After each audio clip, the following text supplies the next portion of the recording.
देखो देखो कौन आया, देखो देखो सर एक भाई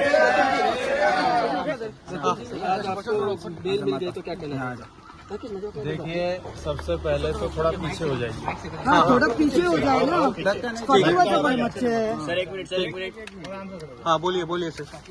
देखिए, सबसे पहले तो मैं यही कहना चाहूँगा, धर्म की जय हो, अधर्म का विनाश हो, प्राणियों में सद्भावना हो और विश्व का कल्याण। इसके साथ साथ इस देश के 100 करोड़ सनातनियों का मैं आभार अभिनंदन प्रकट करना चाहता हूँ।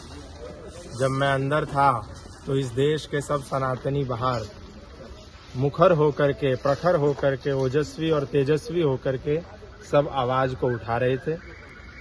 इस देश के संत परंपरा को मैं धन्यवाद करना चाहता हूँ, समस्त संतों का आभार करना चाहता हूँ, जिन संतों ने मेरी आवाज को मेरे अंदर जाने के बाद बुलंद किया। और साथ ही इस देश के जितने भी सनातनी योद्धा हैं उनका मैं अभिनंदन और आभार प्रकट करना चाहता हूं।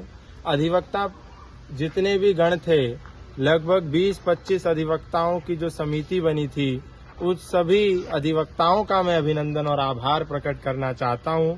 और ये कहना चाहता हूं कि इस देश में जितने भी सनातनियों ने मेरी आवाज बनकर के मेरा सहयोग और साथ दिया है, उन सभी सनातनियों का ऋण मैं अवश्य चुकाऊंगा। और उस ऋण को चुकाने के लिए मुझे अपने प्राणों की आहुति भी देनी पड़ेगी, प्राण का बलिदान भी देना पड़ेगा। तो उस बलिदान को देने के लिए भी मैं तैयार हूँ। लेकिन एक बात समझ लें, धर्म की जय हो और अधर्म का विनाश हो, सत्य की जीत होगी। इस देश में जो सच बोलेगा, सच कहेगा, सच सांच को आंच नहीं होती है, सत्य हमेशा अंत में विजय होता है। हमें प्रताड़ित होना पड़ा, लेकिन इसके साथ साथ इतिहास इस बात का गवाह है, कौन प्रताड़ित नहीं हुआ। भगत सिंह भी प्रताड़ित हुए 23 साल की उम्र में, राजगुरु सुखदेव, चंद्रशेखर आजाद, राम प्रसाद बिस्मिल और हमारे जोरावर और फतेह सिंह, गुरु तेग बहादुर जी, इन सबको प्रताड़ित होना पड़ा, इनकी बोटी बोटी काट ली गई। और हमारे छत्रपति संभाजी महाराज को तो 1 महीने तक प्रताड़ित होना पड़ा। तो प्रताड़ित होना ये भी स्वाभाविक है। यही कह करके मैं अपने सारे सनातनी योद्धा, अपने संत समाज और अपने 100 करोड़ सनातनियों का आभार प्रकट करता हूं। भाई को अरेस्ट किया, उसके बारे में क्या कहना चाहिए? देखिए, भाई को जो अरेस्ट किया वो पूर्ण रूप से इलीगल था, क्योंकि भाई का इससे कोई भी संबंध नहीं था। लेकिन फिर इतिहास जब पढ़ते हैं तो पता चलता है वीर सावरकर के भी भाई को प्रताड़ित होना पड़ा, क्योंकि उसका कोई गुनाह नहीं था। एक ही गुनाह था, वो वीर सावरकर का भाई था। हैं, चाफेकर बंधुओं को बलिदान देना पड़ा, कोई उनका गुनाह नहीं था, वो भाई थे इसीलिए देना पड़ा। और कोठारी बंधु जब बलिदान हुए तो इस देश में राम मंदिर बना। तो हमारे भाई को भी गिरफ्तार किया, तो ये कोई बड़ी और नई बात नहीं है।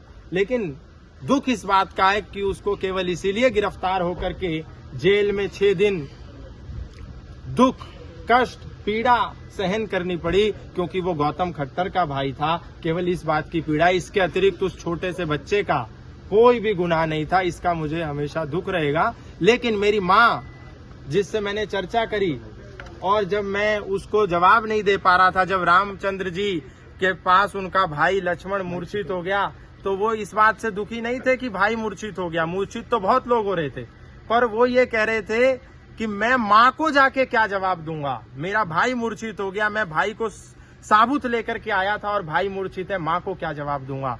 ये उनकी पीड़ा थी, मेरी भी ये पीड़ा थी। तो मेरी माँ को मैं क्या जवाब दूंगा। पर माँ से जब मैंने बात करी तो मेरी माँ ने कहा कि बेटा, अगर एक और बेटा भी होता तो मैं उसको भी इस देश, धर्म और संस्कृति के लिए आहूत कर देती। तू चिंता मत करना, तू सत्य की लड़ाई लड़ना, धर्म की लड़ाई लड़ना और राष्ट्र की लड़ाई लेना। उसके बाद फिर मैं निश्चिंत हो गया, कोई बात नहीं। जब माँ साथ दे रही है, जैसे विद्यावती ने भगत सिंह का साथ दिया, तो हमारी माँ कोई अनोखी नहीं है, वो भी वैसी माँ थी।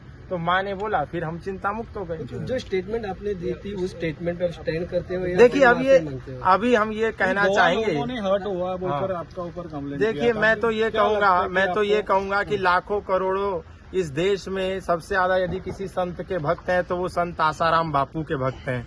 उनको कितना आहत हुआ होगा, कितना हर्ट हुआ होगा। तो ये सबसे पहले तो हमको डेरोगेटरी स्टेटमेंट की डेफिनेशन डिसाइड करनी होगी, दूसरा रिलीजियस सेंटिमेंट की डेफिनेशन डिसाइड करनी होगी, फिर उसके बाद में बात करेंगे। स्टेटमेंट आपने दी थी नहीं, अब आप ये नहीं, अभी मैं कह रहा हूँ कि पहले आप लोग डिसाइड कीजिए। क्लेरिफाई कर दीजिए क्या कि क्लेरिफाई? ये सेंट फ्रांसिस का बारे में आपने स्टेटमेंट दिया अभी कोर्ट में मामला है, कोर्ट में निर्णय होगा। और एक बात कहना है कि आपके स्टेट के बाद गोवा में वही स्टेटमेंट पे सब लोग ये कर रहे हैं कि सपोर्ट के बारे में। अब वो तो वो बताएंगे, वो बताएंगे, उनसे पूछिए।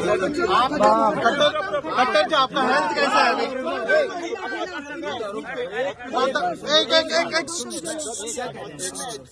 एक सेकंड, आपका हेल्थ कैसे है अभी? आपको चेस्ट पेन हो ये हुआ था? मैं ये कहना चाहता हूँ कि गोवा के मेरे भाइयों को और खासकर आप पत्रकार बंधुओं को थोड़ा जर्नलिज्म का इथिक्स जरूर फॉलो करना चाहिए, क्योंकि I am also student of journalism. I have done my masters in journalism.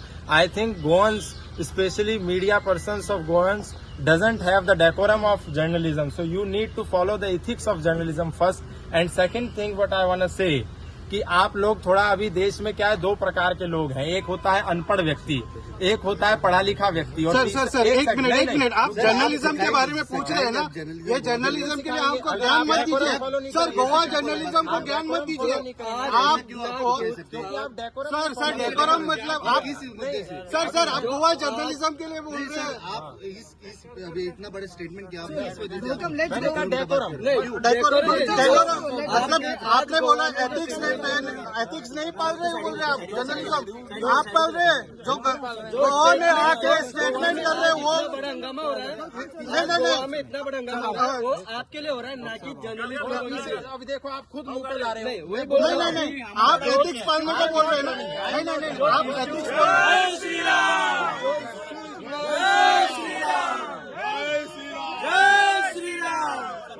Sir